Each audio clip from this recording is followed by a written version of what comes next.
Este domingo, desde las páginas del diario Perfil, advertía sobre el rol de la cámpora y la táctica entrista para colonizar el Estado y dificultar la tarea del próximo gobierno. Yo veo ya hace tiempo, pero más intensamente o más claramente en los últimos tiempos, una intención de la presidenta de seguir influyendo luego de que termine su mandato.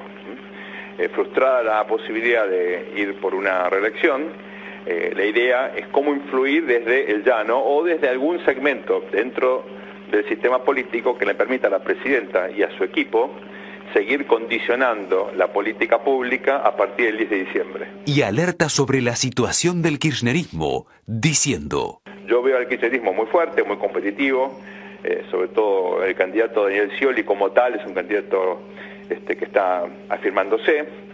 Creo que incluso el kirchnerismo está repensando su estrategia, justamente lo que veníamos charlando, ¿no? La cuestión de la cámpora, porque luego de la elección muy mala que hizo Recalde de la ciudad de Buenos Aires, bueno, sobre todo el peronismo más tradicional le está poniendo las barbas en remojo. Hoy, en Hora Clave, el análisis político con Sergio Bernstein. Sergio, ¿cómo le va? Muy bien, un placer, Mariano, gracias por la invitación. A lo largo de este programa yo me he ido verificando que el mal argentino, vamos a decir, el pecado argentino, no es un pecado concreto, sino una tendencia que se fortalece a lo largo de los años, ¿no? Entonces es muy difícil denunciarlo y revertirlo. La verdad que es difícil en perspectiva identificar elementos que nos permitan definir que la Argentina ha aprendido de los errores del pasado. Creo que hay algunos elementos muy importantes, por ejemplo que tenemos democracia. Podemos quejarnos de cómo funciona la democracia, pero 31 años de continuidad institucional no es poco, nunca lo tuvimos. Creo que también aprendimos a vivir sin violencia política. Tenemos muchos problemas en la política y tenemos violencia en la sociedad, pero no violencia política. Es algo que creo que la sociedad argentina finalmente aprendió que no es algo tolerable. Y finalmente creo que también, y esto me parece que hay que enfatizarlo, es una sociedad que no tolera la desigualdad. Tenemos mucha desigualdad, pero en el discurso de los principales actores de la sociedad argentina, la pobreza extrema es intolerable. Desde el himno Ved en trono una noble igualdad, para aquí se instaló esta idea de un piso de igualdad, ¿verdad? Me acuerdo lo que dijo el Papa anterior a que en la Argentina haya miseria, es intolerable. Exactamente. Bueno, por la riqueza que tiene el país. Claro, es intolerable. Bueno, la riqueza real y la potencial, ni hablar, ¿verdad? Claro. Entonces, estos tres elementos, la democracia, la paz y esta idea de una sociedad integrada, me parece son elementos constitutivos de una etapa reciente, ¿no?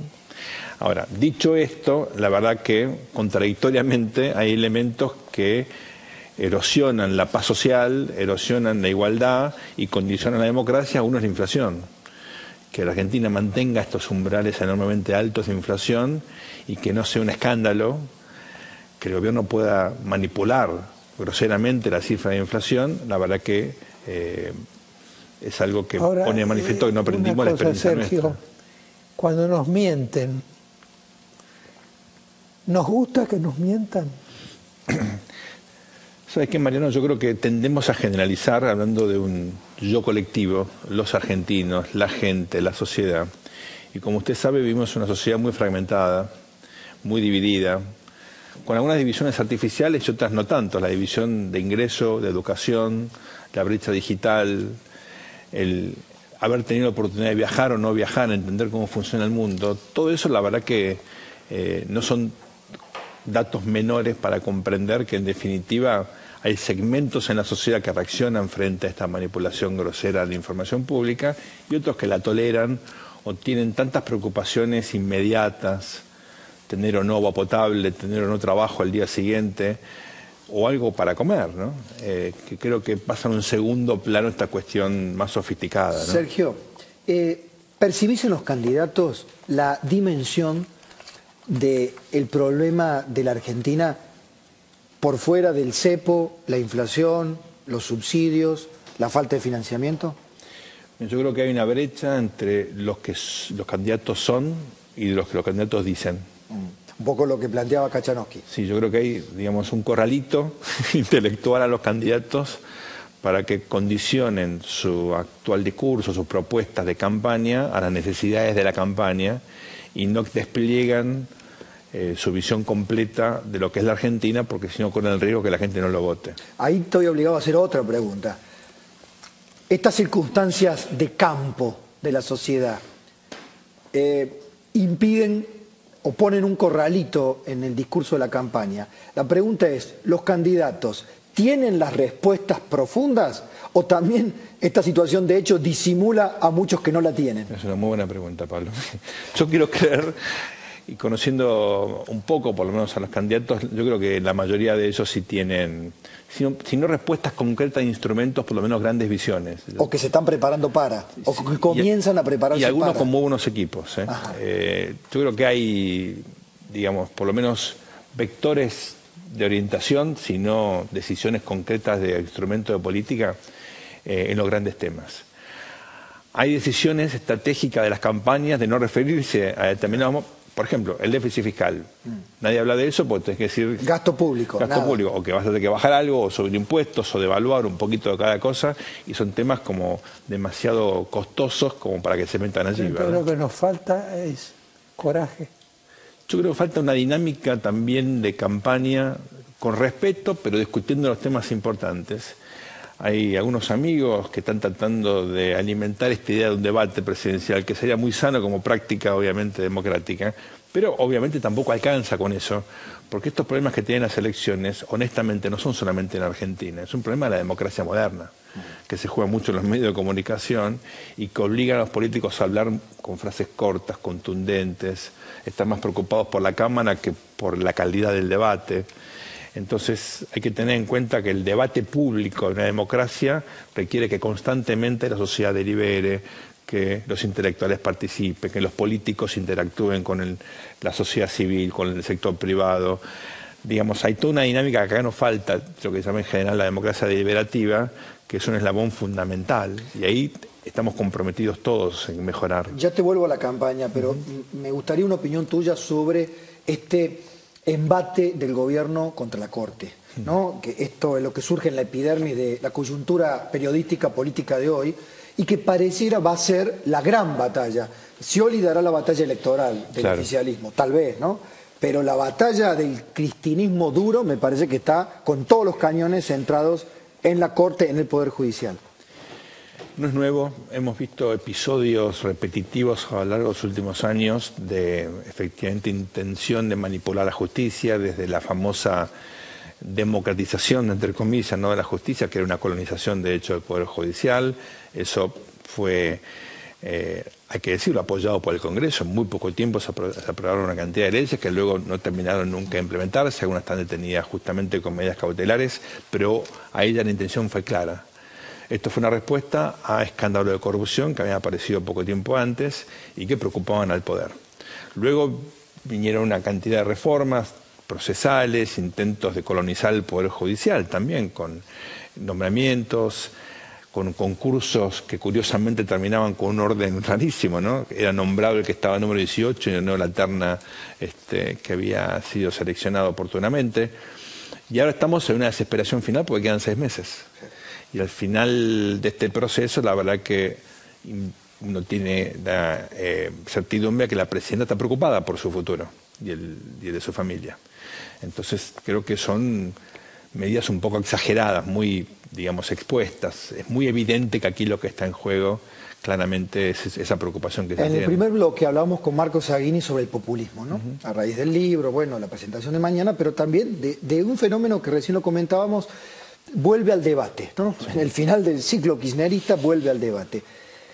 Ahí planteaba algo que el profesor Loris Sanata, que vos conocés muy bien, sí, claro, por supuesto, planteó en su libro El populismo, que hay un núcleo duro del populismo que después puede transformarse, según el ecosistema social, su sistema de normas, en una tiranía, en una dictadura genocida, en un mero nacionalismo. ¿Qué anticuerpos le queda a la sociedad, pero también al sistema político institucional argentina, para impedir en este último tramo una colonización de la justicia? Yo creo que hay en la propia justicia elementos anticuerpos a esta colonización, y esto es muy importante. Hay héroes anónimos, algunos más conocidos, pero muchos no conocidos, que efectivamente están resistiendo estos embates, que han venido resistiendo calladamente estos embates. El caso Nisman fue un termómetro, ¿no? Yo creo que fue algo muy grosero, de los cuales sabemos poco, esperemos que alguna vez sepamos lo que pasó. Me refiero a su muerte, a la denuncia de Nisman que quedó sin investigar. Pero la marcha de los fiscales, digo, ahí hubo como, ¿no? Una reacción, pero que fue, me parece a mí, algo medio catártico para la justicia y para la sociedad, que no tuvo un seguimiento. Exacto. Me hizo acordar a los cacerolazos en alguna época, ¿no? Que la gente sale, siente que participó, pero como no tiene continuidad ni un correlato institucional, la verdad que queda como algo aislado. Me parece que la justicia se debe a sí misma una reflexión también, porque no es la primera vez que hay connivencia con el poder. Muchos de los jueces que uno ve ahora con mucha valentía, ¿no? Poniendo límites al poder, durante mucho tiempo no lo hicieron. Tal cual. Entonces creo que hay una reflexión generalizada. Uno no puede focalizar en la justicia sin entender que todo el sistema de división de poderes, de frenos y contrapesos funciona mal. La justicia sufre un embate porque el presidencialismo en Argentina está naturalmente exagerado en sus funciones, en sus atributos. Es un debate que queda pendiente. La reforma del 94 intentó limitar el presidencialismo sin el resultado esperado. En el espíritu de los constituyentes estaba efectivamente evitar que pasen estas cosas. Yo creo que hay también que aprender de eso y ver cómo se puede pensar una fórmula que permita a la Argentina tener efectivamente un gobierno limitado, que es lo que le permitió a Occidente ser Occidente, ¿verdad? El último factor polémico, las encuestas. No me dedico más, por suerte, a eso. Sonríe Sergio Berenstein porque hoy estás en el plano de analista. Sí, ¿no? Claro, por suerte. Mira. Pero verdaderamente, puesto todo sobre la mesa, como elementos de la campaña electoral, de la educación ciudadana, del rol de los medios, las encuestas se han transformado, o sea, están pasando por un momento complicado de manipulación o de utilización que puede ser nociva. Yo creo que hay un debate exagerado sobre las encuestas porque hay un debate muy poco denso, muy poco sofisticado. Se habló de esto en este programa, en general en la campaña. Y cuando hay un vacío, algo lo llena, y yo creo que el vacío de discusión de los temas estratégicos, me parece a mí, de los núcleos más relevantes para el desarrollo de la Argentina, lo llena la discusión sobre las personas o sobre las encuestas en este caso, ¿no? Las encuestas son un insumo para la toma de decisiones en las campañas. Y son también una forma de entender tendencias más en la sociedad. En Argentina, a diferencia de otros países, no hay una práctica donde los medios de comunicación alimentan este debate con encuestas que son imposibles de cuestionar por la calidad, por la trascendencia, por el prestigio de quienes la hacen, ¿no? Entonces, lamentablemente, hay, por definición, una falta de alimento al debate por parte de los medios de comunicación. Las campañas hacen campañas. Y así como vale la campaña negativa y se exageran ciertos atributos personales de los candidatos, también se utilizan otros medios de información como las encuestas para intentar ayudar al candidato de turno. Ahora bien, Sergio, al analista, al hombre que durante muchos años estuvo en una de las consultoras de las encuestadoras más importantes, de lo que ves, de lo que lees, me imagino que leerás varias encuestas, tendrás tu propia percepción. ¿Cómo fijarías el mapa? Y también aprovecho, te pregunto por este relanzamiento de Sergio Massa, ¿cómo crees que va a impactar? ¿Cómo ubicarías el mapa del trípode Macri, Scioli, Massa? Hechos estilizados, las grandes líneas, hace más de un año y medio de las elecciones de 2013 en adelante, que el 80 y pico % de la Argentina se orienta hacia tres grandes fuerzas. Una parte del oficialismo, otra parte del PRO, que fue creciendo en los últimos tiempos, y un segmento importante a Sergio Massa. Hace un año Massa arrasaba. En diciembre Scioli estaba muy fuerte. En febrero parecía que era Macri el presidente. Y ahora vuelve probablemente Scioli a tener una ventaja relativa en un contexto de cierta pax económica, uno cree que un poco transitoria, pero es lo que efectivamente dicen los números. Lo importante es que estos tres dirigentes implican un cambio respecto del actual estilo de liderazgo. El mismo Scioli implica un cambio. Uno, por supuesto, sabe que en esta campaña no puede pretender que Scioli podríamos decir el cambio más dudoso. Es el cambio más gradual, ¿no? Es una cosa más acompasada, pero claramente Scioli en su trayectoria como gobernador, como político, marca diferencias. Lo interesante en estas, digamos, en estas líneas grandes de la opinión pública es que aquí hay un segmento que es casi el 20%, un segmento socialdemócrata que quedó después de UNEN básicamente liderado por Margarita Stolbizer, y un montón de grupos muy fragmentados de orientación de izquierda un poquito más dura, trotskista y demás. En una segunda vuelta, o una primera vuelta peleada después de las PASO, hay que ver cómo se orienta este 20%, que puede ser trascendente. En este punto, la pregunta liminar sobre continuidad o cambio para la segunda vuelta, ¿gravita? Sí, yo creo que va a gravitar a lo largo de toda esta campaña, y una cosa es preguntarlo en términos amplios, otra cosa es asociarlo a áreas críticas de política pública como la inseguridad, como la inflación, el empleo, porque allí cuando uno lo baja a las realidades más concretas, el resultado de estos estudios puede ser distinto, y cuidado que los votos de la sociedad o el voto de la gente visto en términos desagregados, o sea, en términos sectoriales, es lo que va a explicar un poco el resultado de esta elección. Hay un núcleo todavía de gente independiente o que no se orienta definitivamente a ninguno de los tres candidatos, que en función de cómo se desarrolla esta campaña, de cómo se establezcan los ejes discursivos, puede variar su voto. Esto está todavía muy abierto. Ahora, voy a plantear una duda, que es esta. Los comunicadores, incluidos nosotros, ¿se animan a decirle a la gente lo que está pasando? En parte yo creo que sí, y uno de los límites que planteaba, me parece en la pregunta recién Pablo, indudablemente es la prensa. A diferencia de lo que ocurre en Ecuador, de lo que ocurre en Venezuela, de lo que ocurre en México.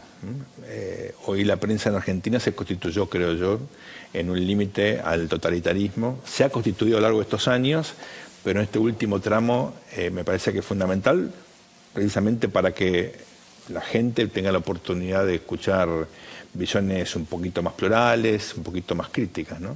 Ahora, hay una especie de tendencia o vocación de verdad en la Argentina, o somos todos cómplices de cosas que no hay que decir. Hemos pasado por circunstancias muy duras, Mariano, y hay segmentos de la sociedad que lo siguen haciendo todos los días. Es muy duro viajar 2 horas y media para llegar al trabajo. Para esa gente la verdad es poder llegar a trabajar, volver a casa sin sufrir un hecho de inseguridad o la humillación de viajar en un transporte público como si fueran ganado. Por suerte está mejorando en muchos aspectos, ahora antes de las elecciones, ¿verdad? Pero todavía quedan dificultades enormes en materia sanitaria, en materia de vivienda. El miedo que tiene la gente a sufrir un hecho de inseguridad yendo a trabajar es impresionante. Entonces, cuando uno ve eso es una verdad tan importante como la que nosotros pretendemos que se dé con las estadísticas del INDEC. Pero yo decía el otro día a un candidato, digo, mira, no digas DNU, porque la gente no sabe lo que es un DNU. DNU, exacto. Sergio, muchas gracias. No, un placer, gracias por la invitación. Muchas gracias, Sergio. Un gusto enorme, gracias a ustedes.